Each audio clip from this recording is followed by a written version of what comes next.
Você está na tempestade. Bem-vindo ao Cúpula Cast.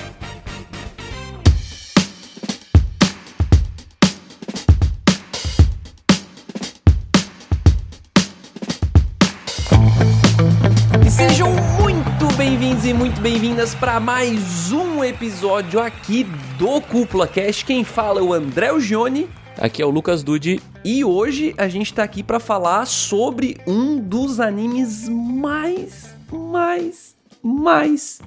incríveis que eu assisti nos últimos tempos. O que tu acha desse hype de começo assim, Dude? Eu acho que tá parecendo eu com o Demon Slayer, né? No episódio eu tava hypando Deus e o mundo. Só que depois de 2-3 semanas, a minha cabeça ela voltou ao estado normal. E daí eu comecei a pensar, não, talvez eu tenha me precipitado. E talvez, assim, você esteja se precipitando. Porque Oshinoko é muito bom, porém, ele tem as suas travessuras ali no meio que não me agradou tanto.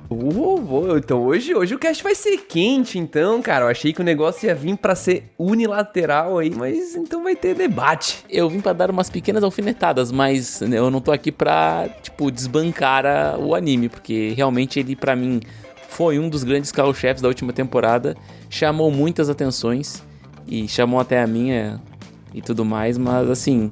Eu esperava, pelo que a comunidade tava falando depois dos primeiros 3 episódios, eu esperava, show de bola total, tá ligado? Mas... Ai, quero ver. É o famoso expectativas demais, tá ligado? Eu acho que eu fico expectativas demais. A culpa é sua, no caso, né? Faz parte.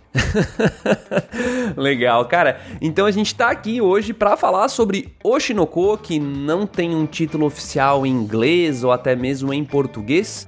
Esse título, ele, na verdade, não ficou disponível oficialmente pra gente aqui no Brasil, né? O que é muito triste. Mas ele ficou no HIDIVE, que é uma plataforma que ela até é relativamente popular aí fora do Brasil, nos Estados Unidos e tal.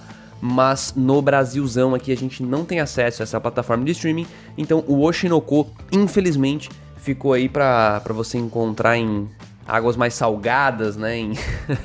Em lugares mais profundas, né, velho? Mais profundas, não, eu ia dizer inexploradas, né? Mas a galera explora pra caramba, eu incluso, né? A gente tem que fazer isso às vezes, né? Então, bom, mas, cara, Oshinoko é o anime que vai estar sendo debatido hoje aqui no Cúpula Cast. E só antes da gente entrar no episódio de verdade, eu quero lembrar você, ouvinte, que você pode ajudar a gente, apoiar o projeto aqui da Cúpula no catarse.me/Cúpula Trovão. Por lá você pode entender um pouco melhor como que o seu dinheirinho, né, de apoio vem aí para ajudar a Cúpula, porque esse tipo de projeto exige sim vários custos e igual a AI lá do Oshinoko, a gente não ganha dinheiro bom aqui, cara. Então a gente precisa faturar um pouquinho aqui pra gente conseguir bancar essa parada de um jeito mais saudável. Obviamente ninguém vai morrer, tá? Não vai dar nada errado aqui, tá tudo certo, mas o seu apoio seria muito bem-vindo se você tiver esse dinheirinho sobrando pra ajudar a gente a escalar o projeto, beleza? E vamos logo que, sinceramente, cara, não quero mais prolongar aqui a introdução, quero falar sobre esse anime, ainda mais agora que eu descobri que o bagulho não foi 100-0 pro Dude, cara, não foi 100%, eu quero descobrir aí a argumentação do meu querido amigo, porque eu estou legitimamente maravilhado, vamos lá.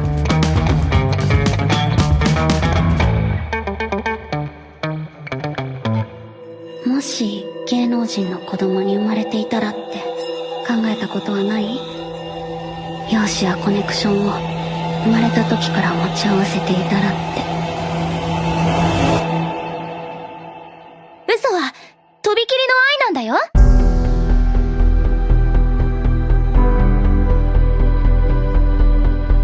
Bom, a sinopse de Oshinoko é a seguinte. A história ela acompanha um médico chamado Gorou, fã de uma idol de 16 anos chamada Ai Hoshino. Mas num belo dia, Hoshino aparece no seu consultório, no entanto, dizendo que está grávida de gêmeos, pasmem.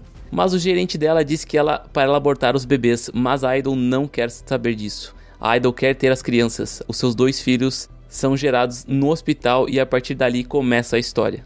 Basicamente uma sinopse um tanto quanto diferente, diga-se de passagem. E eu também gosto de ressaltar, cara, que aquela questão de expectativas que eu tinha em alto, que eu tava comentando contigo antes, é muito sobre isso, né? Porque eu fui, assim, acho que talvez como muita gente, muito cru pra Oshinoko. Eu nem tinha parado pra ver cartaz, eu não tinha parado pra ver absolutamente nada. Como eu tava muito, focado em outros animes dessa temporada passada, ele meio que foi aquele anime que passa despercebido, que não tem muita atenção, porque muitas das vezes ele tinha uma capa muito purpurinada, e daí eu achei que era mais um daqueles anime clichêzão e tal da temporada. E eu devo dizer que se tu ler a sinopse, não tem como tu não criar uma expectativa baixa, porque tu tá falando de uma história de uma idol grávida de 16 anos, sabe? E daí tu tira diversas histórias, porque tu pode enxergar tanto ela como protagonista, quanto ela e o doutor como protagonista, sabe? Então, um matchup muito diferenciado, né? De médico e idol de 16 anos, sei lá. Então, eu criei várias histórias na minha cabeça antes de começar o anime.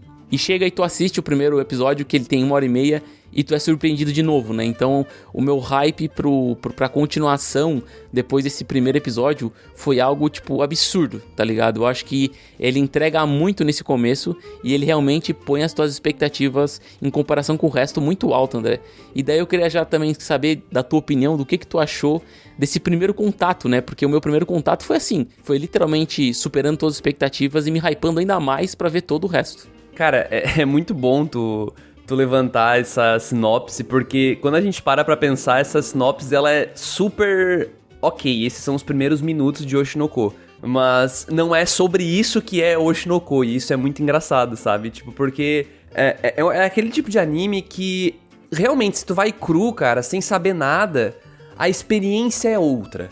Completamente outra. E foi o meu caso. A gente até assistiu juntos na nossa reunião de regra de 3, né? Que a gente sempre sorteia os animes lá pra gente fazer as primeiras impressões, aquela coisa toda. A gente também faz a nossa votação pra decidir quais que vão ser as escolhas trovejantes, ou seja, quais são os possíveis melhores animes da temporada. Mas quase ninguém votou em Oshinoko. Porque o trailer, ele passa aquela sensação de ser um negócio... sabe, repetitivo, uma coisa não tão diferenciada, até porque a gente não tem trailers com legendas oficiais e tal, então a gente tá vendo em japonês, não entende porra nenhuma. Só sei que aparece depois um Isekai mais diferente, que você vai ver e você fica, porra, Isekai, velho? E tu fica, mas Isekai, mano? Graças a Deus eu não fui ler nada a respeito. Então, aí a gente ficava muito com o pé atrás, sabe? Até porque, sendo bem sério, nem é Isekai, né? Mas vamos lá. Eu fiquei muito confuso, mas depois de passar da votação... que eu descobri que era, aliás né, do Akasaka, que é o mesmo autor de Kaguya-sama, que é um anime que a gente já veio falar aqui no CúpulaCast, a gente gosta pra caramba. E aí eu te falo, como é que tu não hypa um negócio desses, mano? A partir da hora que a gente começa a explorar um pouquinho, fica difícil tu não querer ver mais da parada. E aí a hora que vem o episódio 1, como o Dude falou, que os caras literalmente entregaram um filme... como episódio 1, né, tem 1h30 de duração, é como se você estivesse vendo 4 episódios inteiros, mas é uma sacada genial. É uma sacada genial e eu já vou entrar mais detalhes aqui, só quero fazer um parênteses aqui pro ouvinte que esse episódio do CúpulaCast não terá spoilers do mangá, até porque nem eu nem o Dude lemos o mangá de Oshinoko, mas... vai ter um spoilerzinho aqui, principalmente do episódio 1, né? Essa é o primeiro... não tem como não dar spoiler do episódio 1, né? Se você não viu nada, cara, tá boiando, nunca assistiu o Oshinoko, cara, e você se importa, vai assistir, beleza, pausa o episódio, vai lá assistir, porque com certeza a experiência vai ser outra se a gente falar pra você o que acontece. Então esse seria o primeiro spoiler. Demais spoilers, cara, são coisas mínimas que, sinceramente, é quase como... é possível dar spoiler de Kaguya-sama? Cara, é muito difícil, sabe? Não tem nada que vai prejudicar realmente a sua experiência ali da parada. Mas do episódio 1 tem como, então tô avisando aqui desde já, se você não assistiu, vai lá ver. Mas vamos lá, de volta à programação aqui. O episódio 1, ele faz uma puta de uma montanha-russa de emoções com a gente, porque justamente por ter essa 1h30 de duração, porque o diretor, ele consegue conduzir a gente do estado A pro estado B de um jeito muito foda, porque ele apresenta os personagens, ele mata personagens, ele mostra pra gente que o anime ele não vai ser aquela coisa, digamos, neutra, ele vai discutir alguns assuntos ali sobre como é difícil, como é complicada a vida de uma idol, ao mesmo tempo que vai entregar personagens que na minha opinião são equiparáveis aos de Kaguya-sama. Eles são muito interessantes, muito vivos, né? Então, isso que a gente vê poucos nesse começo, né? Mas, sei lá, vou dar um exemplo de personagens super secundários que aparecem no começo, mas são bem interessantes. A própria gerente da Ai, né? Na verdade, a esposa do gerente, o próprio gerente. Então, o diretor que troca uma ideia com o Aqua, sabe? Então, cara, tudo isso, ele já chama atenção, são personagens que realmente são palpáveis, eu acho que esse é o mérito do roteirista aqui, né, do Aka Akasaka, porque a arte é de outra pessoa, é da Mengo Yokoyari, que é a autora de Kuzuno Honkai, aquele anime lá que aluno pega professor pega aluno, o negócio é feio lá. Meu amigo, filme americano. É, bem novelão. Então, esse começo, Dude, até já voltando a bola pra ti, ele me impressiona demais, porque ele tem um gancho que ninguém espera. Ninguém espera que acontece o que vai acontecer 2 vezes. Que é a hora que o sensei é assassinado, né? O médico é assassinado por um fã maluco da Ai. A hora que ele renasce, que beleza, não foi uma grande surpresa, era óbvio que ele ia ter que voltar pra história de alguma forma, né? Nossa, pra mim foi uma baita surpresa. Quem viu o trailer sabia, né? Aí, cara, é justo. Eu até queria comentar contigo que eu tô fazendo uma coisa que o meu grande amigo Chico, que é um dos meus melhores amigos, que ele tem o costume de fazer, que ele tem a noção que se ele não ler a sinopse e ele não se informar em nada sobre o que ele tá assistindo, a experiência é 10 vezes melhor. E eu sempre falei que ele era maluco, que ele era lunático. E eu tô começando a fazer isso, tá ligado? Por exemplo, saiu agora nesse último mês, a 5ª ou 6ª temporada de Black Mirror. E cara, o Black Mirror, cada episódio é uma história, né? E tem lá a sinopse contando sobre o que é cada episódio.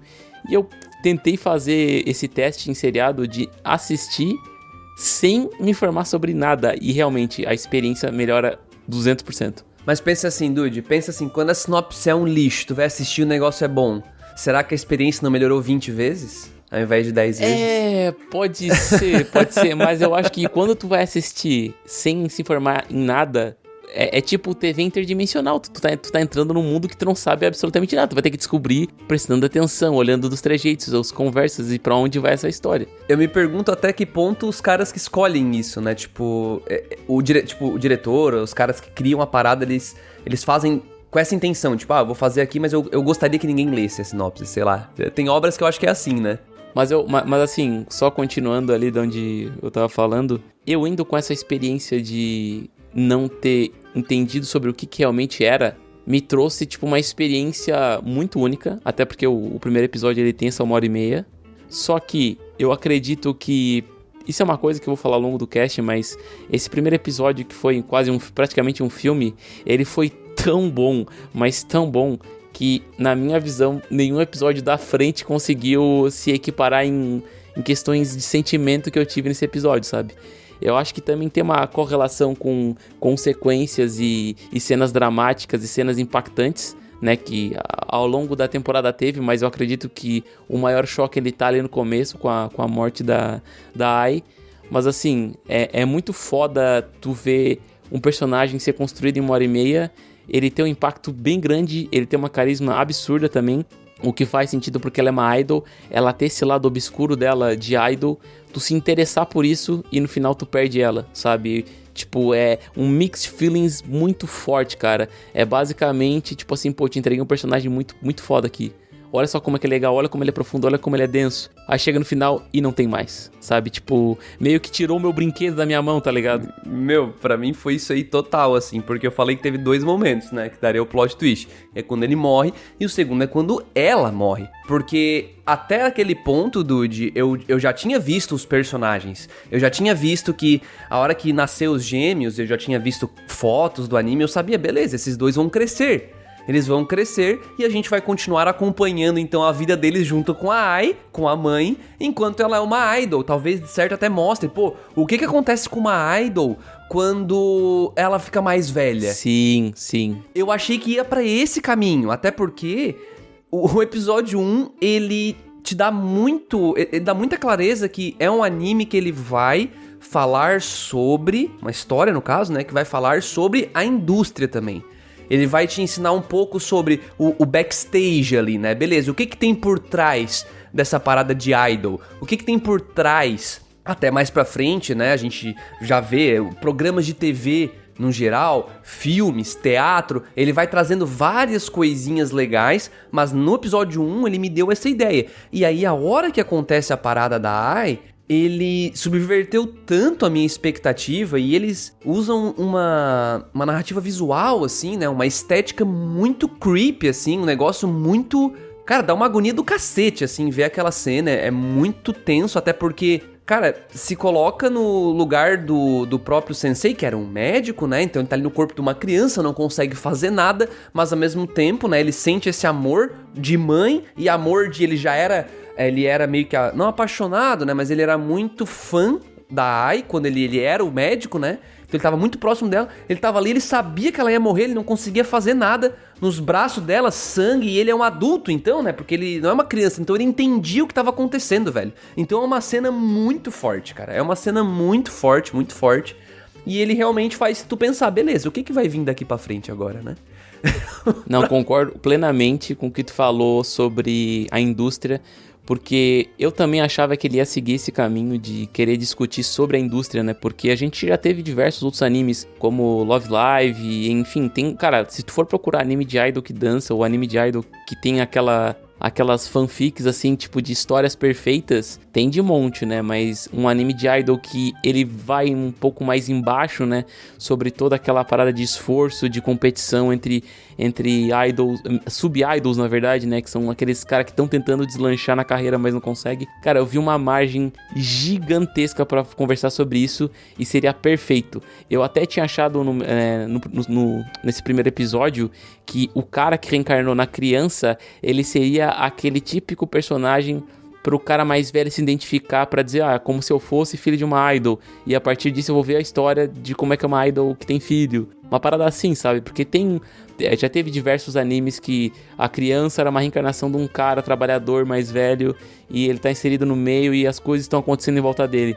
Então meio que a reencarnação serve mais pra ter identificação com um personagem que é uma criança, por exemplo. Eu achei que ia full seguir nesse caminho. E, cara, eu devo dizer que o impacto é grande. E eu tenho que também tirar chapéu aqui pro Akazaka, que é o autor lá de Kaguya, porque eu senti drasticamente uma mudança de como ele dita a história em comparação com Kaguya. Geralmente, quando tu tem, sei lá, um autor tipo do Fairy Tail ou, por exemplo, do Death Note, tu sente alguns trejeitos que... Não, do Death Note até que não. Os autores de Death Note, eles têm o Bakuman, que é bem diferente, mas acho que talvez do Fairy Tail ali, que geralmente tu sente que é na mesma pegada mas eles de uma história. Platinum End, né? Eles têm o Platinum End, que é bem o Platinum End parecido. é bem parecido, mas é que eu comparei com o Bakuman na minha cabeça aqui. Bakuman é bem diferente, muito bom. Não, aí de Death sim. Note, mas o Platinum End não, essa é a verdade. O Platinum End com Death Note ali, ele é meio que uma cópia um pouco... parecido, né? O protagonista, tá? O estereótipo, digamos assim. Sim, tem os estereótipos. Só que eu senti que aqui ele tava numa curva bem diferenciada. Ele conseguiu meio que não se apegar em coisas que ele fez muito, até porque comédia, romance, né? O Oshinoko, ele é muito mais pautado por uma parada mais dramática, e ele até seinen né? Ele não tem essa demografia shonen. E eu tiro o chapéu, cara, porque geralmente os autores, eles tendem a ter a sua muleta, né? A ter o seu norte traçado e tentar, de uma obra pra outra, tentar fazer alguma coisinha diferente, mas tentar pegar as próprias raízes e implantar nas próximas obras pra ter essa durabilidade, pra estar no mercado, né? E aqui eu sinto que o cara, assim, ele tentou se reinventar e ele trouxe pontos, assim, que eu não esperaria, cara. Exato.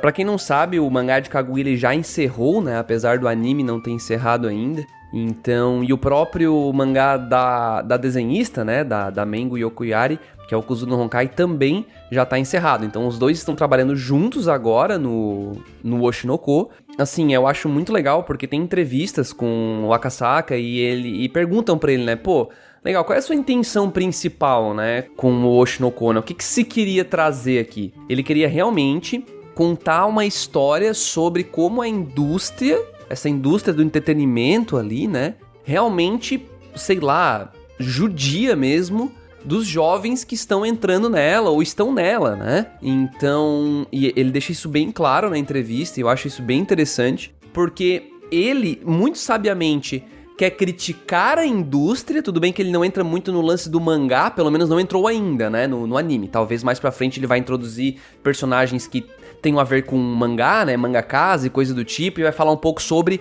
a rotina dele, porque também faz parte da indústria, né, meio que indiretamente ali. Até agora focou-se mais em séries de TV, em séries tipo reality show, teatro, então um pouco de filme ali também. Própria Idol, obviamente, né? Tá sendo debatido constantemente. Eu até tava, a nível de comparação, aquele reality show que tem na primeira temporada do anime, tem uma pegada malhação ali, né, velho? Tem. Que era só atores mirins ali, no ambiente de escola e tal. A gente chipando a galera, tem, faltou cara, só tem como é que é o Giga... Como é que é o nome daquele... Não era Giga, pô. Como é que é o nome daquela... Giga Café? É Giga Café? Qual Gigabyte? Não. Gigabyte, só faltou o Gigabyte. Gigabyte, né? O Gigabyte, o Cabeção. O Cabeção, faltou aquele... Como é que é o nome do carro do Cabeção, velho? Caramba, o carro do Cabeção. Dá um Google aí, Dude. Carro do Cabeção. Muito bom. Malhação, velho. Cabeção. Mas, cara, só pra voltar aqui... A gente chegou no carro do Cabeção aqui, velho, no meio do... Caraca, Ogromóvel, era esse o nome? Ogromóvel? Nossa, acho que não era, não. Será o que era Ogromóvel esse, tá aqui, bicho? ó. Cadê o Ogromóvel? 7 carros que deveriam ter lembranças. Que isso, mano? Enfim, ele foi tipo lá a piada do Luciano Huck, né? Tipo, chega no Luciano Huck, eu gosto de ogros. Ele vai lá e faz o Ogromóvel, bota a cara do Shrek, assim, tá ligado? Aquele Que meme isso, do Luciano Huck, do carro lá. Enfim, vamos lá, voltando aqui, Planeta Terra. O que eu ia concluir é que o Akasaka, ele quer discutir isso, ele não só quer, ele consegue discutir isso, e ele, ironicamente, usa elementos narrativos que ele sabe que fazem vender mais na história dele, e a história dele é uma crítica à indústria. Então, tipo, ele se aproveita de coisas da indústria pra fazer a história dele ficar popular, como, vou dar um exemplo aqui, colocar uma menina extremamente linda. Aí tem a outra menina que é muito bonitinha. Aí tem várias meninas que gostam de um cara em comum. E aí tem, sei lá, mais coisas aqui que podem somar. Deixa eu pensar um pouquinho, só pra não falar besteira. O protagonista, o frio e calculista, né? Que também é uma coisa... Nossa, isso aí, velho. O próprio Tensei, né? O lance de morrer e renascer. Então, que é a lance de renascer, que é essa parada que tem o próprio Mushoku Tensei, que a gente tem outros animes aí, né, o Saihate Paladin também, tem uma coisa bem parecida, nem tão popular esse, né, mas The Beginning After the End, que a gente veio aqui no passado conversar também já, né, um webtoon. Então, ele pega todos esses elementos que ele sabe que tornam a obra popular e ele traz isso pra dentro de uma obra onde ele quer criticar a indústria e talvez até os seus próprios clichês, talvez criticar a própria escolha do gosto, né? Tipo, como que as pessoas escolhem consumir esse tipo de coisa? A gente tem um arco muito poderoso mais pra frente, nos episódios da frente, que fala sobre um cyberbullying. O cancelamento de internet, cara. Exato. A gente teve, né, uma lutadora profissional no Japão que ela cometeu suicídio. Ela cometeu suicídio por conta de cyberbullying. Então...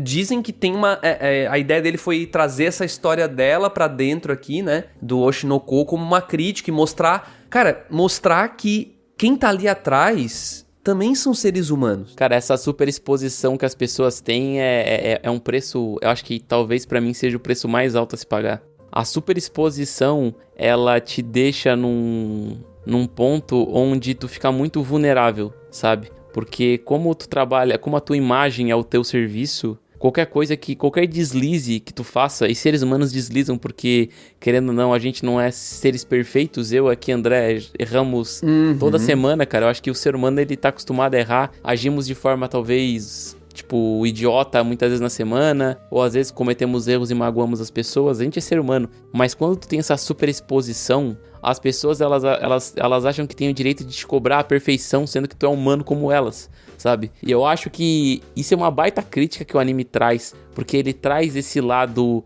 reluzente das câmeras, mostrando como as pessoas são dedicadas e como elas realmente imitam a perfeição, né? Os seres perfeitos, né?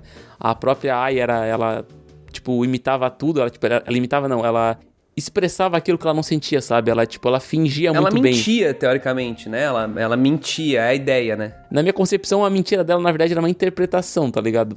Eu acho que Pode mentira... ser, pode ser. Acho que mentira pra mim é muito pesado, tá ligado? É porque mentira pra mim é algo que não é. Mas ela tava meio que interpretando, e tem até outra personagem na história, que é aquela Kanye lá, que ela é perfeita em interpretação devido à dedicação dela, mas enfim... eu acho que, tipo, uma crítica muito relevante e, cara, uma crítica que vai envelhecer muito bem, tá ligado? Porque isso aí não é uma coisa que tá sendo discutida hoje, vai ser discutida ano que vem e daqui a diversos anos, porque a internet é praticamente eterna, tá ligado? Sim, eu acho que é uma discussão que ela só vai se aquecer, né? Eu acho que vai realmente... Cada vez mais as coisas vão ficar realmente mais complicadas. A gente tá tendo, sei lá, o uso da IA agora, né, da inteligência artificial, que tá sendo implementado aí na arte num geral, e eu sou leigo demais pra poder opinar aqui com, enfim, né, com base em alguma coisa, mas eu tenho certeza que isso vai dar treta de alguma forma, sabe, e essa discussão é o tipo de coisa que o Oshinoko faz, na minha opinião. Ele traz isso pra dentro, é claro, ele não é só sobre isso, né. Ele tem ali também a história pra contar do Aqua, a história da Ruby pra contar. Ele tem o lance dessa jornada do Aqua para encontrar a pessoa que mandou matar a mãe dele, a Ai, e não só a mãe dele, né? Meio que o cara matou ele também. Ele chega à conclusão que é o pai deles, né? Ele chega à conclusão que é o pai deles que fez isso, mas enfim. Isso é uma coisa aí que eu até queria discutir, que, mano, eu acho que talvez esse seja o ponto que eu acho que a história, ela foi... Não é que foi errado, eu acredito que foi mal bolado essa construção de vingança, tá ligado? Tu acha que foi mal bolado? Como assim mal bolado? Eu acho que foi mal bolado, porque... Vamos lá. O cara que era fã matou a Ai, beleza. Aí o cara foi lá e o cara se matou, uma parada assim, né? Tipo, meio que ele morreu. E a partir dali, o protagonista, ele pensa, ele raciocina que, não, o culpado é meu pai, tipo, eu preciso culpar alguém, não, o culpado é meu pai porque deve ter sido ele, porque isso, porque aquilo e tudo mais e tal. E na minha concepção, eu acho muito maluco, por causa que o pai dele não é apresentado em nenhum momento, sabe? A gente não tem a visão dele, sabe? Não, mas vamos contar mais pra frente e tudo mais, mas eu acho que, tipo, fica muito à mercê de quem. Imagina ele chega lá no final e o pai dele, na verdade, sei lá, já tá morto, sei lá, ou o pai dele, na verdade, tá em outro país e não teve nada a ver com isso, por exemplo, sabe? Cara, eu acho que vai ser algo assim, saca? Eu acho que o grande arco de personagem do Aqua, ele vai ser esse debate, porque ele é a clássica jornada de vingança, né? Aquela pessoa que, cara, genericamente falando, as pessoas no geral são super vingativas, né? Povão, genericamente falando, né? Meio olho por olho, dente por dente. Foi otário comigo, você otário com ele. Menos o Thorfinn. Você não tem inimigos. Depende, né? O Thorfinn no começo, ele era literalmente isso, né? Uhum. Então, ele vai ter essa jornada. Eu concordo contigo que a maneira como o anime, talvez o mangá faça isso um pouco diferente, mas a maneira como o anime faz ele chegar na conclusão que, deve ter sido meu pai, e ele dedicar anos e anos e anos e anos da vida dele, sem ele ter uma pista mais palpável de que foi o pai dele, parece estranho mesmo, né? Tipo, porque, pode ter sido qualquer pessoa, saca? E aí ele tá lá investido nisso. E ao mesmo tempo o anime não debate tanto sobre o quanto ele talvez possa estar errado, né? Mas talvez seja porque não deu tempo ainda, seriam muitos debates também, né? Porque ele tá conversando sobre a indústria, ele tá conversando sobre as personagens novas que estão sendo introduzidas, ele tá introduzindo vários personagens, talvez não seja o timing pra isso, mas eu concordo contigo, Dude. Eu sou obrigado a concordar aqui que esse ponto, ele se abraça nesse lance de que, é meu pai, e fica nisso. E supostamente ele se move por isso, né? Sabe o que seria engraçado acontecer? Se o pai dele, na verdade, é um cara super foda na indústria, que é tipo o bad guy, tá ligado? Que maltrata todos os idols e não sei o que, e a mãe dele foi mais uma maltratada. Tipo, mano, ia ser muito engraçado, sabe? Eu acho que ia ser muito óbvio, saca? Eu não acho que o Oshinoko iria ir pra esse lado do óbvio, assim. Eu acho que, por mais que ele tenha muitos clichês, sim, eu acho que o Akasaka aqui, ele vai tentar realmente Ele vai construir um arco pro Aqua onde ele vai ter esse grande choque de que a vingança não compensa, né? Eu acho que vai ser esse o desfecho pra ele. E que a grande discussão de Oshinoko é justamente falar sobre como a indústria corrói esses jovens, digamos assim, né? Então acho que esse tema principal, ele não vai se tornar uma jornada de vingança, né? Em nenhum momento, assim. Eu posso estar enganado, mas eu realmente acho que não vai ser o foco da parada aqui. Muito maluco aqueles momentos Eds do Aqua, que tipo, do nada a estrela dele brilha negra e ele, não, porque eu vou encontrar esse cara. Eu vi uns negócios na internet, Dude, que eles estavam dizendo que era tipo assim, ó, a estrela é quando os holofotes estão na pessoa. É tipo assim, todo mundo tá focando naquela pessoa, então por isso que a Ai tem aquela estrela. E aí, no caso do Aqua e da Ruby, a ideia, não tem nada comprovado, tá? Isso aqui é chute Vozes de fã. da cabeça da internet. Dizendo que aí metade da atenção tá em cada um, né? Porque são 2 protagonistas, então por isso que cada um tem um olho com a estrela, né?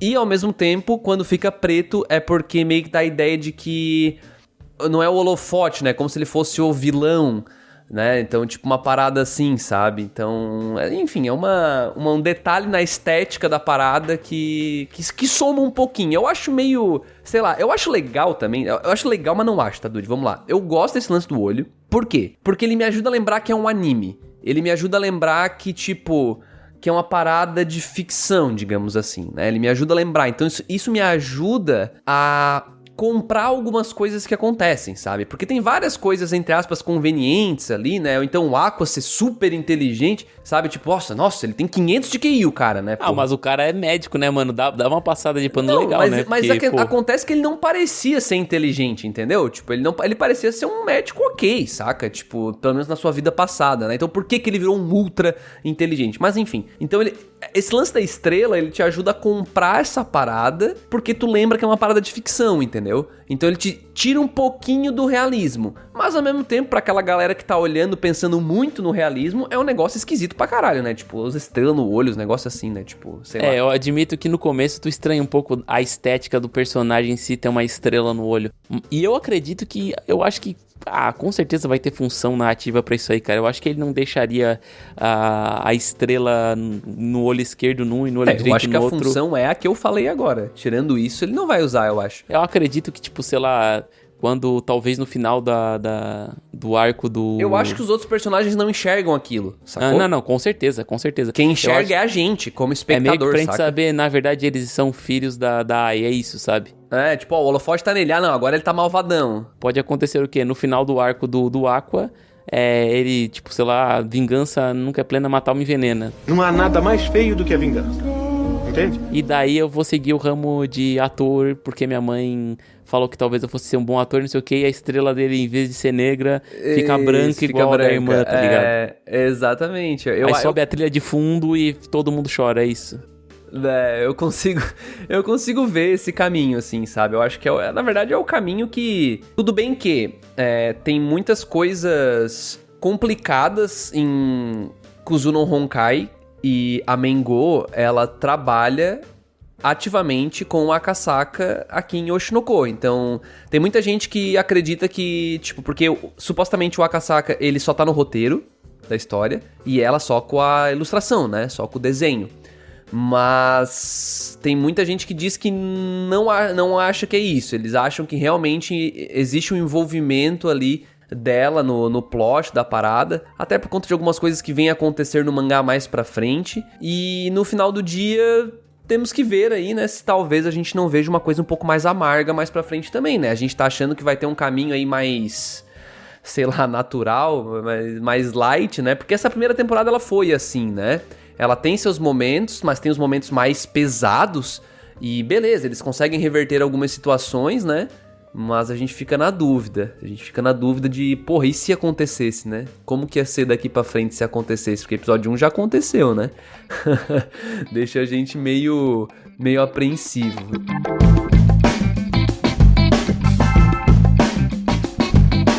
Mas, Dude, vamos lá. Eu quero estressar um pouquinho mais esse lance do que tu esperava pós episódio 1. porque a gente deu uma super volta agora no começo do cast. Começo do cast, a gente já tá na metade, né?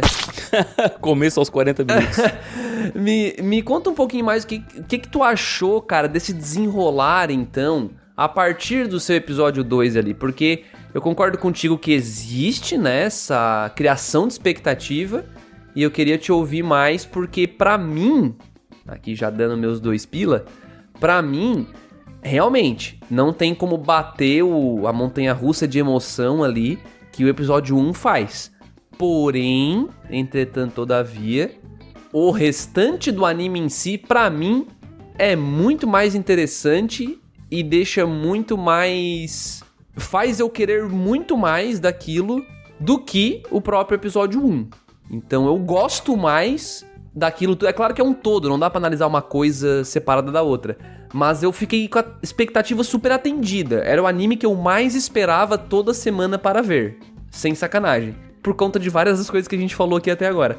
Mas eu queria te ouvir um pouquinho mais, cara. O que... Vamos lá, vamos dar uma estressada nessa parada, porque eu tenho certeza que muita gente tá que nem tu, né? Que tipo, cara, o episódio 1 foi muito bom e a partir do segundo ficou meio meh, né? Como eu vim com uma expectativa muito alta, é porque assim, eu tenho que admitir aqui que pra mim, a Ai foi um personagem muito fora da curva e muito interessante a ponto de eu querer saber mais sobre ele, entendeu? Então acho que foi muito por causa disso que eu não achei tão interessante o restante, né? Não que eu tenha desgostado do anime, André, muito pelo contrário, tá? Eu gostei bastante do anime, um dos melhores da temporada com certeza. É como se fosse uma montanha-russa, a primeira descida é sempre a mais alta. Então, e o resto é tipo, são piruetas no meio do caminho. Só não continua. Só continua, mas tipo, não quer dizer que tá ruim, quer dizer que eu achei mais impactante o começo. E assim, super interessante o decorrer do anime e tudo mais. Só que ao mesmo tempo eu senti que teve uma carência de um personagem muito marcante como foi a Ai no começo, entendeu? Porque, querendo ou não, eu não achei o Aqua um personagem tão interessante, até porque ele tem esse trejeito meio Ed. Pô, é um cara de 40 anos de idade no corpo de um cara de 16, e ele age todo estranho, tá ligado? Ele age como se ele fosse, mano, o bad guy, tá ligado? Até o encerramento com ele, mano, o encerramento dele eu achava hype, porque, mano, é muito Ed aquele encerramento, sabe? É muito Ed, mas a música é animal. A música é animal, velho. Eu ouvi muito essa música.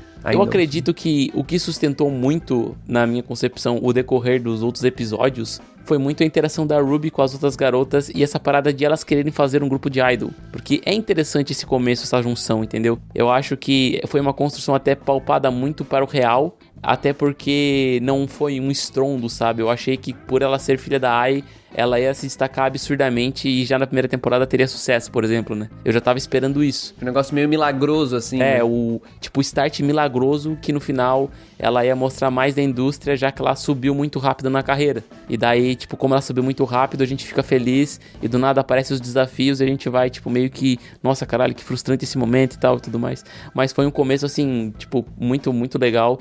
E eu gostei também de uma coisa que... Pois é, eu falei que eu gostei mais do começo, mas eu tô elogiando agora, né? Que estranho. Mas enfim, eu acho que o anime ele também conectou muito bem a infância do Aqua e da Ruby com os acontecimentos na sequência, né? Tem até a infância do Aqua com a Kana, que eles atuaram juntos, e isso meio que dá um fundo bem legal pra dinâmica dos dois, né? Porque como a Kana, ela conheceu o Aqua, ela meio que tem uma quedinha por ele, porque eles já se conheceram e tudo mais. E também, querendo ou não, o Aqua é tipo quase um modelo, né, naquele universo, né? É verdade. Porque o cara é tipo o galã do galã, velho. Ele é muito lindo. Uhum. Mas enfim, eu acho que tipo, no final das contas, André, o Johnny, eu acho que o fato de eu ter não gostado tanto do resto do anime foi mais porque pra mim a Ai foi uma baita personagem, sabe? Eu acho que até o momento assim, mesmo tendo passado essa temporada, eu acredito que o meu personagem favorito ainda seria a Ai.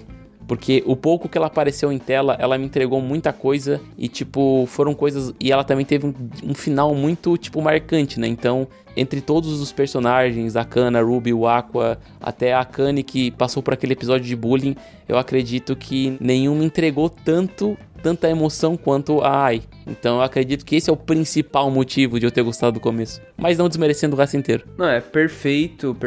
Eu concordo que Em termos de emoção, e eu tive aqui recentemente, quando a gente falou de Demon Slayer, falando sobre o quanto eu acredito hoje em dia, né? Até diferente de como eu era no começo do CúpulaCast aqui, no começo da Cúpula. Eu acho que hoje é muito sobre fazer tu sentir, né? Então, muitas obras hoje, elas são excelentes em fazer a gente sentir coisas. E eu acho que o episódio 1 de Oshi no Ko, ele é excelente em fazer você sentir coisas. E é muito maluco porque é um prólogo. Ele tá começando a parada e ele já consegue fazer tudo isso com você. Tem vários... Ah, mas é porque é um filme, André, tem bastante tempo. Não, mas quantos filmes você viu já que você achou uma bosta? Né? Então tem muito filme. Tem filme de 3 horas que é uma bosta, que você não conecta com o personagem. Eu fico pensando, se eles tivessem feito o episódio picado...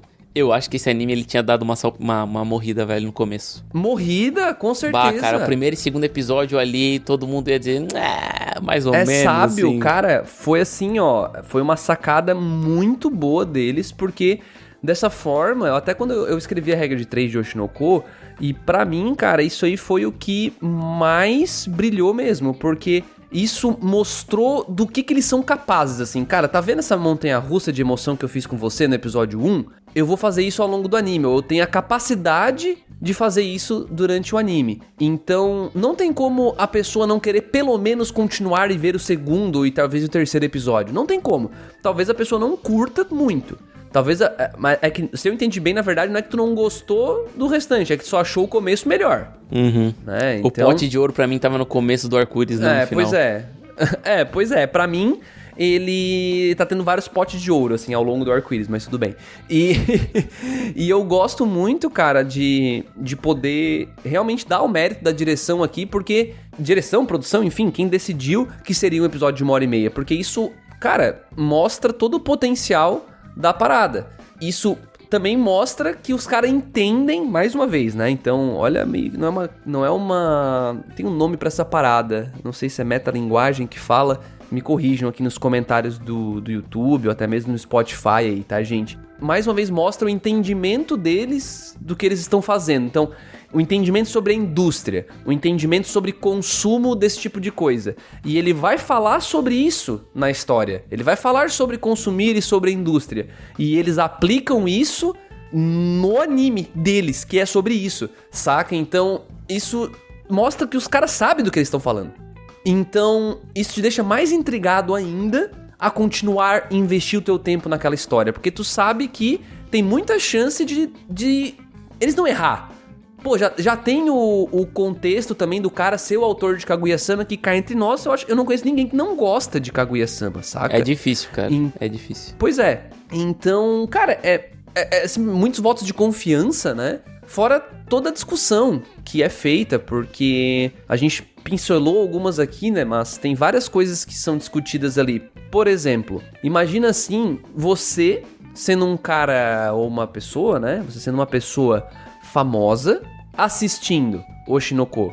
Você também vai conseguir se colocar no lugar dos personagens. É a identificação, né? Exato, você vai conseguir pelo menos tirar algumas reflexões do, por exemplo, pô, eu deveria estar compartilhando isso? Será que eu, hoje, estou sendo afetado pela minha comunidade e isso está estragando a minha cabeça e eu nem tinha percebido? Será que eu devo procurar ajuda? E ao mesmo tempo a pessoa que está fazendo isso, a pessoa que é a comunidade e tá lá atacando um artista. As pessoas não param pra se botar no lugar do famoso, né? É porque tem muito essa questão que, como tu tá em cima, tu tem que ser grato por tudo e, tipo, o pouco de dor e dificuldade que tu sofre não é nada comparado ao que eu sinto. Então, tipo, eu acho que isso é um pensamento muito... Eu ia dizer pobre, mas pobre não é a palavra. Tipo, um pensamento muito...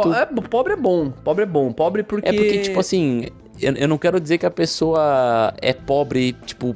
Tem um pensamento pobre. Não, financeiramente falando, não, eu entendi. Pobre em essência, não é isso? É, dá pra dizer que sim, mas eu quero dizer que esse tipo de pensamento único é pobre pra tu enriquecer como pessoa, sabe? Porque tu não pode desmerecer a dor do outro comparando com a sua, entendeu? Pô, mano, não é bem assim, tipo aquele meme lá, né, a menina tá com depressão e fala, não, mas tu tem uns peitão, como é que tu tá com depressão? Tipo, cara, meu, tá ligado? É esse, mano? Tu nunca visse esse, cara? Tipo...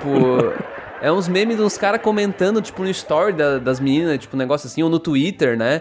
Ah, a menina tá lá, tuita uma parada que tá triste, não sei o que e tal. Não, mas como é que tu tá triste? Tu tem uns peitão. Tipo, cara, tá ligado? Tipo, é claro que eu extrapolei aqui, mas tipo, é meio que isso, sabe?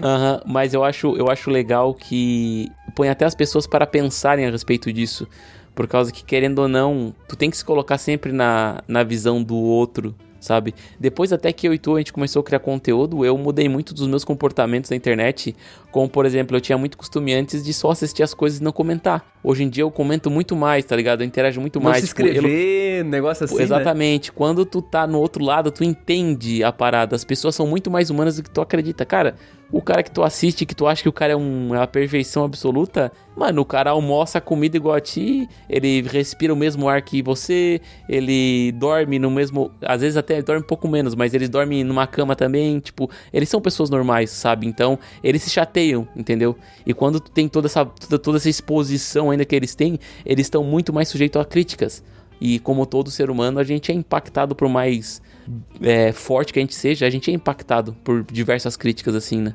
Cara, excelente, velho. Eu acho que o Oshinoko, ele discute isso de uma forma muito direta. Ele não é nem um pouco sutil nessa discussão. Não é um negócio que tá em segundo plano, assim.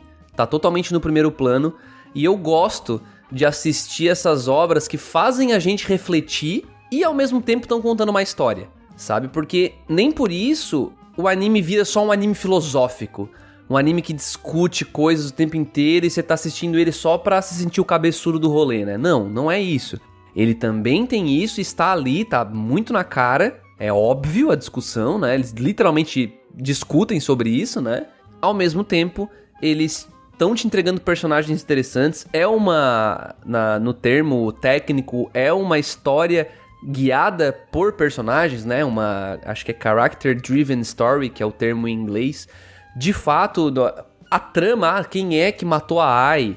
Ou o próprio... Será que a Ruby vai virar uma idol? Cara, isso não vende, não é isso que vende ali. O que vende é o caminho da Ruby até lá. Como que a Ruby vai mudar e evoluir até lá? Como que a relação dela com o Aqua vai evoluir? Como que a relação do Aqua com as meninas que estão junto ali vão evoluir, ou das meninas entre si? Então é uma história entre os personagens. Entre personagens, entre aspas, que são famosos, que são pessoas como a gente e que enfrentam várias e várias dificuldades ali, né, no dia a dia. Dificuldades essas que às vezes vão vir da relação deles com outros famosos ou da relação deles com o público, que é quem acompanha eles. Mas eu tenho que dar uma alfinetada aí no meio.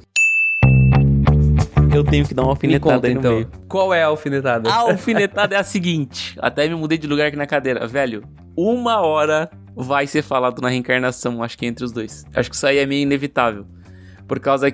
Porque eu acho que a Aqua e o Ruby, um dia, talvez eles vão, tipo, comentar: bah, sou reencarnado, dá pra acreditar? Aí o outro vai dizer: com certeza. Peraí, tô reencarnado também? Eu também sou, tipo... E aí eu chego num ponto que eu penso assim, será que vale a pena? Será que não? Tipo, cara, só deixa, tá ligado? Nem comenta mais sobre isso. Vamos tocar a história da partir daqui. Porque eu acho que é muito legal esses núcleos falarem sobre o meio artístico, as críticas e tudo mais. Só que eu acho que esse tipo de núcleo da história da reencarnação é uma parada muito usada pra dar um pouco de abertura pras pessoas assistirem o anime, que eu acho que não é uma coisa que mereça ser, tipo, comentada pra agregar na história. Porque eu acho que tem muito mais valor tu tocar a história nesse núcleo de idols do que, tipo, vivemos outra vida no passado e agora nós estamos discutindo sobre isso. Eu acho interessante o teu ponto de vista, porque, na verdade, o que eu ouvi das tuas palavras eu tenho medo deles discutirem sobre isso e ficar uma bosta. Eu acho que é isso. Eu gosto de falar isso, que eu já falei em alguns cuplacasts antigos, que eu gosto do exemplo do The Walking Dead. Porque quando The Walking Dead foi criado, os diretores pediram, tipo, e essa infestação zumbi aí foi feita pra quê? Eu preciso de um motivo, né? Porque meio que não tem motivo explicado na HQ, né? É o que começou a infestação zumbi. Aí ele falou, os alienígenas jogaram uma praga no planeta Terra pra dizimar os humanos pra pegar o planeta pra eles. Essa era o plot. Só que no decorrer da história ele meio que tipo... Não, tá ligado? Ele disse assim, eu não vou tocar nesse ponto. Então, tipo, ele tocou a história sem falar o porquê, né? Ele tava discutindo mais sobre a interação dos humanos nesse novo sistema que o mundo vive, já que teve uma catástrofe zumbi. e focou nisso, sabe? Eu queria que o Oshinoko não tocasse muito nesse ponto. Eu tenho medo de ele tocar e ele, tipo, ficar naquela história, meu Deus, ela é a garota do hospital e ele é o médico e não sei o que e tal. Cara, eu acho que sim, tá? Eu acho que é justo o teu medo. Só que, aí defendendo um pouquinho o lance de que isso aconteça, primeiro porque em Akasaka eu confio, né? Então, apesar de não ter votado aqui como escolha trovejante, porque eu não sabia que era dele na época, mas talvez eu nem votasse ainda assim, porque, sabe, não é porque ele fez uma obra boa que ele faria duas, né? Mas do que eu vi até agora, eu tô muito confiante que eles sabem muito bem o que eles estão fazendo. E pra mim, a discussão sobre a reencarnação, ela vai ser muito importante pro desenvolvimento da personagem da Ruby. Porque o Aqua, ele tá na jornada da vingança porque a Ai foi assassinada nos braços dele, mas ele já era o Aqua. Ele não era o médico mais, né? Tudo bem que ele é ainda a mesma pessoa, mas ele não era... ele não tava na carcaça do médico. Agora, a Ruby, ela tem esse gás, essa energia, essa até vontade de ser uma idol por conta da vida passada dela.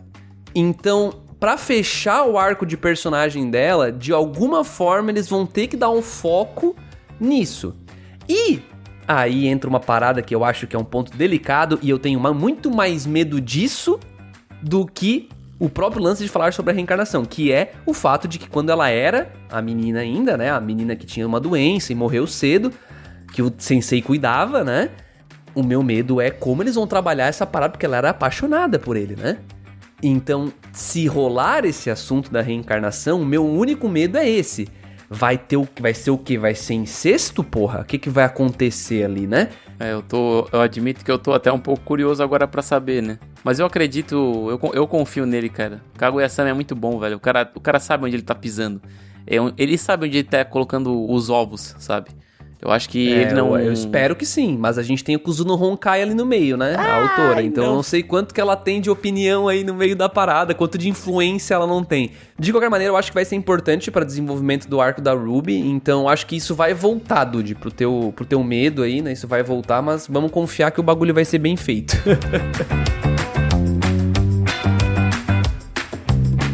Chegando nos finalmente aqui, Dude, eu acho que tudo bem que a gente demorou um pouco pra falar sobre isso, mas, cara, puta anime bonito, né, bicho? Com certeza. Caramba, cara, meu Deus do céu. Só pra dizer que ele tem uma vírgula a mais até, acho que nos olhos, né? Dá pra perceber que os olhos estavam com um nível de detalhamento muito maior que geralmente o anime tem. Eu sei que teve muitas cenas de dança e de música nessa temporada e tudo mais, mas... eu senti que, tipo, tinha assim como Vinland Saga, as mãos estavam bem detalhadas, aqui em Oshinoko, os olhos estavam bem mais detalhados, né? Até por causa das estrelas e também, tipo, desse olhar sincero que os personagens têm quando eles estão, tipo, falando sobre uma coisa que eles gostam, né? Até tem aquela cena lá da Menchu, que é aquela streamer, quando o Aqua pergunta pra ela se ela não queria ser idol com a irmã dela, e ela fica, tipo, com aquele olho de, tipo... É sério? É isso, sabe? Sim. Pô, massa pra caramba. Nossa, a hora que a Akane imita a Ai, né? E aí sobe a trilha e o olho dela muda e fica com a estrela e o Aqua se arrepia pra caralho. Nossa, todo mundo fica, caralho, agora o negócio ficou louco, bicho. Cara, tem até um vídeo, depois se tu procurar no YouTube, teve um cara que ele refez essa cena aí da Akane imitando a Ai, só que em live action. Ficou muito foda. Foi uma cena muito emblemática, eu não esperava, tá? Não esperava. E puta personagem essa da Akane. O capricho da produção aqui é impressionante, velho. E o que mais impressiona é que ele vem de um estúdio, bicho, que ninguém apostaria nada nesse estúdio, velho. Ninguém apostaria nada. É o estúdio Doga Kobo. Eu tô olhando aqui as paradas que ele já fez, mano, e sendo bem sincero, não tem nada relevante real aqui, cara. Eles fizeram Gekan Shoujo Nozaki-kun. Nossa, esse Plastic é muito bom. Memories aqui. É bom.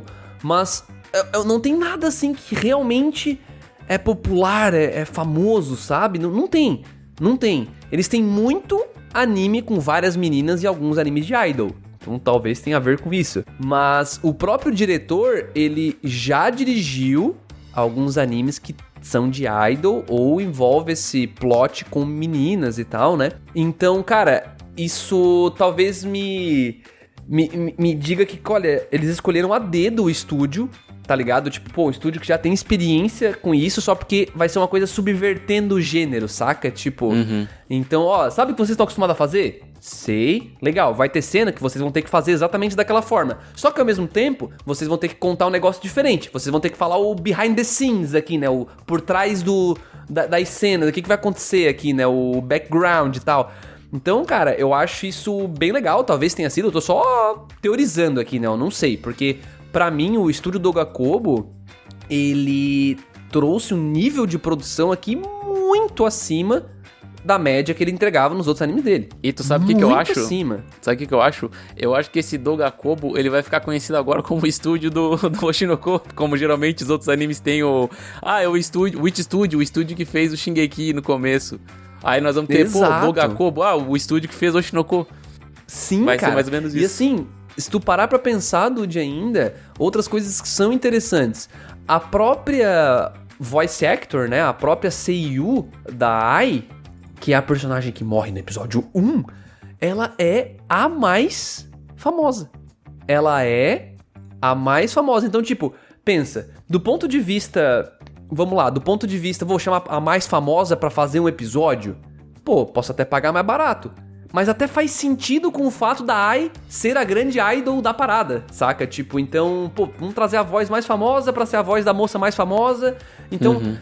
Até esse nível de cuidado, cara, a da Ruby, a fim de exemplo, que é a Igoma Yurie, ela tem dois trabalhos. Ela tem o que faz muito sentido, né, pra interpretar o personagem, né? Porque a Ruby não tem experiência nenhuma. Então, cara, sabe, eu acho que tem esses detalhes, e deve ter muito mais coisa que eu não pego aqui, né, porque eu também não sou muito profundo nisso, mas deve ter muito mais dessas coisinhas de produção mesmo, que um anime que fala sobre produção sabe fazer, e eles estão usando, sabe? Pra fechar, assim, os nós e mostrar que, cara, a gente tá fazendo um anime, mas também o contexto da nossa produção, do nosso anime, que fala sobre esse contexto, também é legal, sabe? Então, tipo, sei lá, eu acho que Oshinoko, ele realmente tá em outro nível, assim.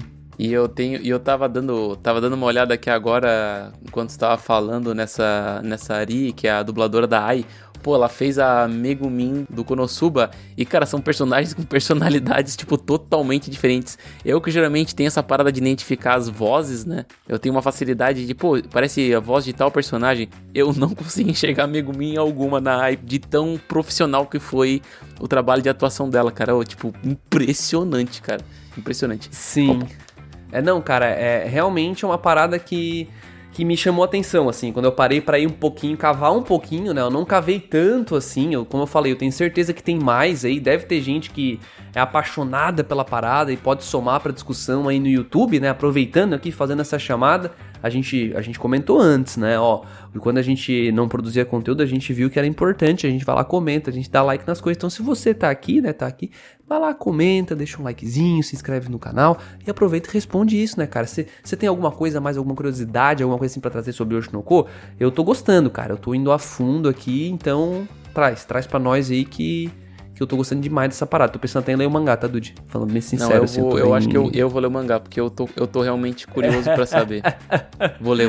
Tá tô decidido. Curioso. Está cravado, decidido. Eu vou ler. Cara, sabe por que eu vou ler? Porque eu tô com um negócio na minha cabeça que talvez eles não tenham trazido tudo que o mangá mostrou. Não trouxeram. Isso é fato. Porque eu acredito, porque pelo que eu tava lendo, o primeiro episódio, aquele de 1 hora e pouco, ele foi um volume inteiro. E, cara, é impossível ter botado um volume inteiro em 1 hora e pouquinho ali, velho. É muita coisa, velho, um volume. Talvez seja. Não, realmente, cara.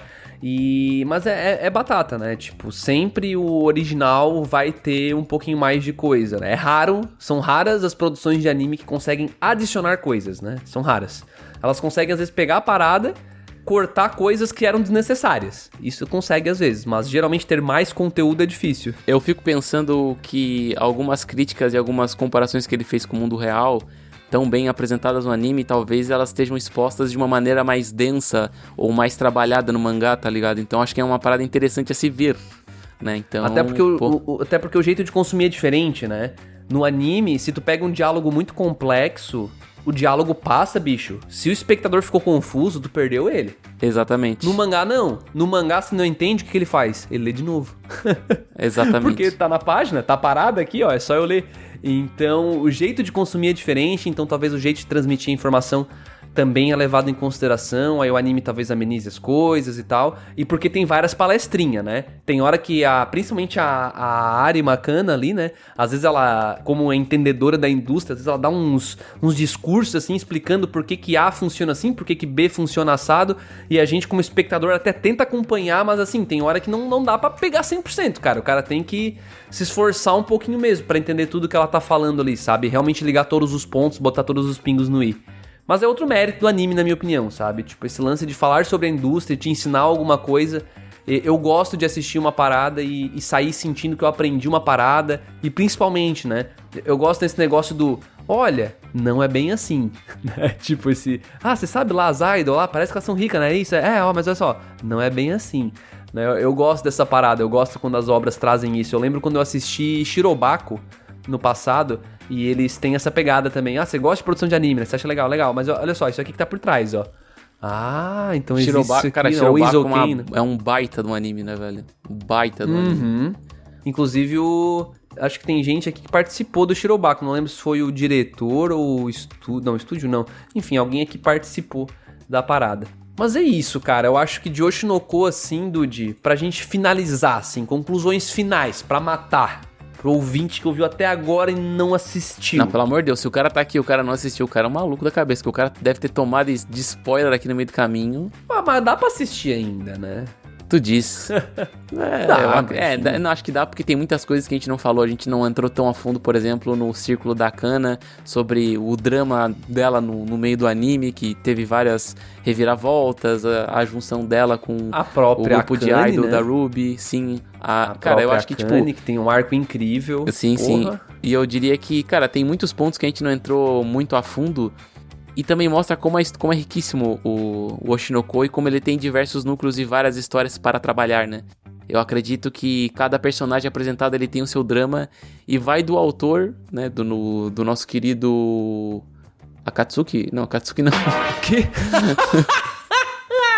O Akatsuki não, o Akazata. O Akatsuki. Vai do Akazaka tirar o máximo de cada personagem, assim como ele tirou nessa primeira temporada, quando ele fizer a sequência disso, quando vier a sequência disso em anime, ou quando eu for ler o mangá, cara, porque aqui ele tem muitas histórias interessantes pra contar, sabe? Eu acho que ele não... É porque em Kaguya eu sentia que o núcleo principal brilhava tanto que eu não ficava tão interessado em acompanhar a história dos outros, porque a história da Kaguya e do presidente do conselho estudantil, ela é muito bem bolada, sabe? Eu sinto que aqui em Oshinoko, o autor, ele conseguiu criar personagens secundários bons o suficiente pra, tipo, te fazer engrenar na história e querer escutar mais a história deles, né? Como é a questão da Kana, de ela ter passado por tudo aquilo quando ela era criança, ser uma prodígio. Até tem meio que aquela discussão dela de ela não querer ser a idol que vai no meio e que canta e que é a estrela devido ao passado traumático que ela tem. E daí meio que ela meio que ela discute na cabeça dela, ela tem aquele... Como é que é? Não é, acho que dá pra dizer que é síndrome do impostor. Que tipo, ela não se dá o devido valor pelo esforço que ela dá e tudo mais. Então, cara, tem diversas histórias ali que foram muito profundas e, mano, com cenas absolutamente incríveis. Se fosse pra resumir, eu diria que é um anime que te faz sentir. Então, acho que é o mais importante. Quando tá assistindo, ele faz você sentir muitas coisas, ele consegue te ensinar algumas outras, ele te surpreende também. Então, ele tem literalmente tudo que ele precisa pra te entreter, sabe? Então, não comete erros grotescos, né? Tem uma coisinha ou outra ali que o cara fica meio assim, mas, cara, nada que, sério, passa longe de atrapalhar a experiência da obra.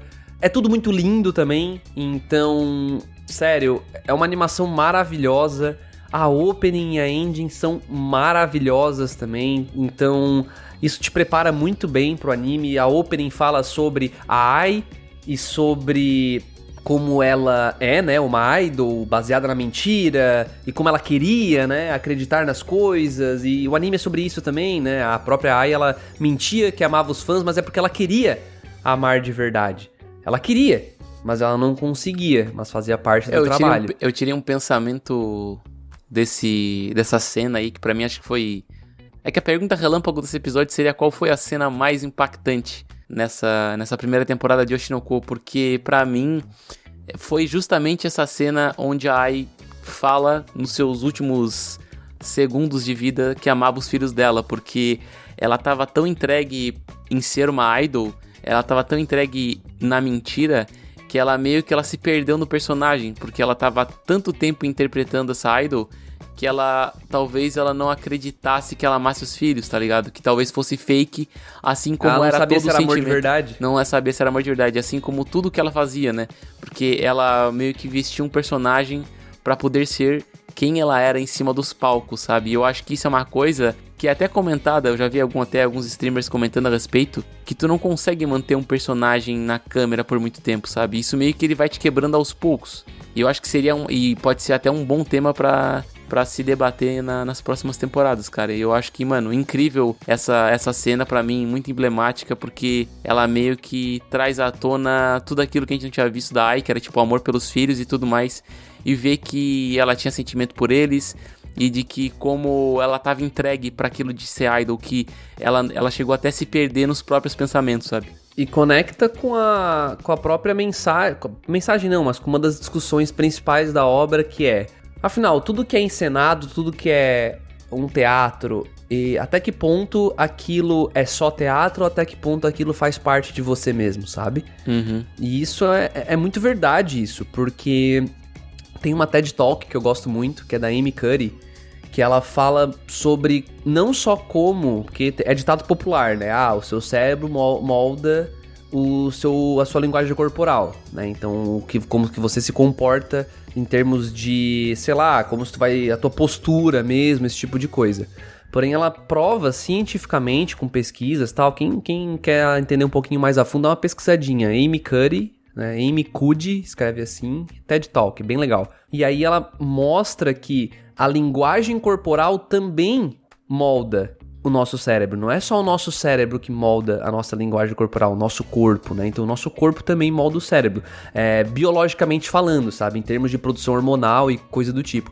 Então, pensa assim, se a pessoa tá sempre atuando e fazendo coisas desse tipo, até que ponto será que ela deixou de ser aquela pessoa que tá atuando e ela tá realmente sendo ela, sabe? Então é muito louco, essa discussão é uma coisa também que acontece em Oshinoko, não é inovador isso, muitas obras discutem essa parada, né, das pessoas que botam máscara, e até que ponto é máscara, até que ponto já virou a pessoa, né. Mas eu acho legal essa discussão estar aqui, junto com várias outras, como aquele lance do, as idols têm que ser puras, mas que besteira, que coisa idiota isso, né, da sociedade japonesa, e isso é real. Uma parada real, saca? Então ele discute essas coisas também. Então, cara, muito foda. Eu queria terminar aqui a minha parte, né? Só pra concluir mesmo, com uma citação que eu não sei se é dele, tá? Eu não sei se ele tirou isso de algum lugar, mas é do Enjin Lobo, que eu vi um videozinho dele sobre Oshinoko antes de vir gravar aqui. E ele fala assim, que o Aka Akasaka, que é o roteirista, o autor de Kaguya, ele manda muito bem em contar histórias que mostram como a sua mentalidade influencia na sua relação com os outros. E a Mengo, que é a autora do Kuzuno Honkai, mostra como as suas interações com os outros influenciam a sua mentalidade. Então eles meio que se complementam. Ele até brinca que eles são tipo yin e yang, sabe? E pra mim tem muito a ver com o que eu acabei de falar sobre o lance de como o da Amy Cuddy ali. Que não só o que tu fala influencia... Aliás, não só o que tu pensa influencia o teu corpo, mas o teu corpo também influencia, suas ações também influenciam o teu cérebro diretamente. Então, cara, eu acho que o Oshinoko é muito sobre isso. Não, e eu acho que isso teve até acabei tendo um insight aqui agora. Isso fala muito também sobre a Ruby, porque tu vê que ela mentalmente, ela quer isso, ela quer essa parada de ser idol, e ela, tipo, ela realmente, ela tá tanto mente e corpo focada nisso, e até tem numa das cenas finais lá que a Kana fala, pra você é muito mais fácil, né, porque você tá totalmente entregue e você gosta disso, né. Aí, tipo, porque pra Kana era difícil estar em cima do coco. Pra Ruby era um sonho e ela queria aquilo a todo custo, sabe? Então eu acho que isso faz total sentido que tu falou. E pra fechar mesmo, cara, se você não deu chance ainda, confia um pouquinho na própria estatística, próprios números aí, né? Então, essa parada estreou em cinema no Japão, então teve cinema passando o episódio de 1h30. As músicas de abertura, elas pegaram os primeiros lugares em tópicos mundiais. Foi coisa que música japonesa nunca fez antes. Então, um negócio bizarro, assim, a popularidade do negócio.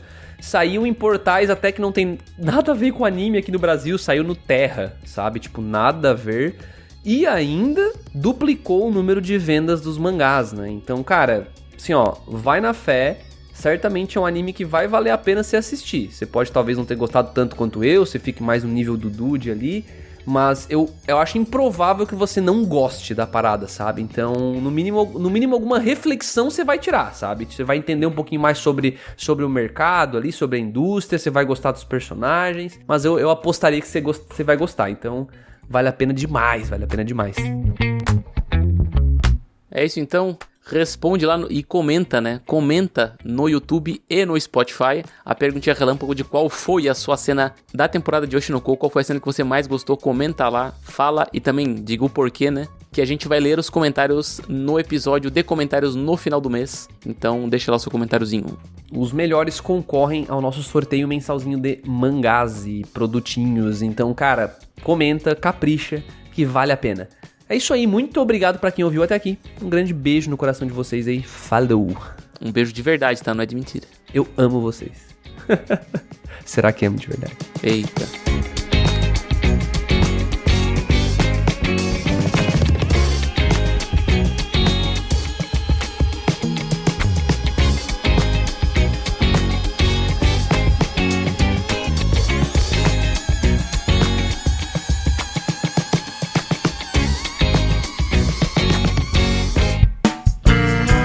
A edição deste podcast é feita por bancodecerebros.com.br.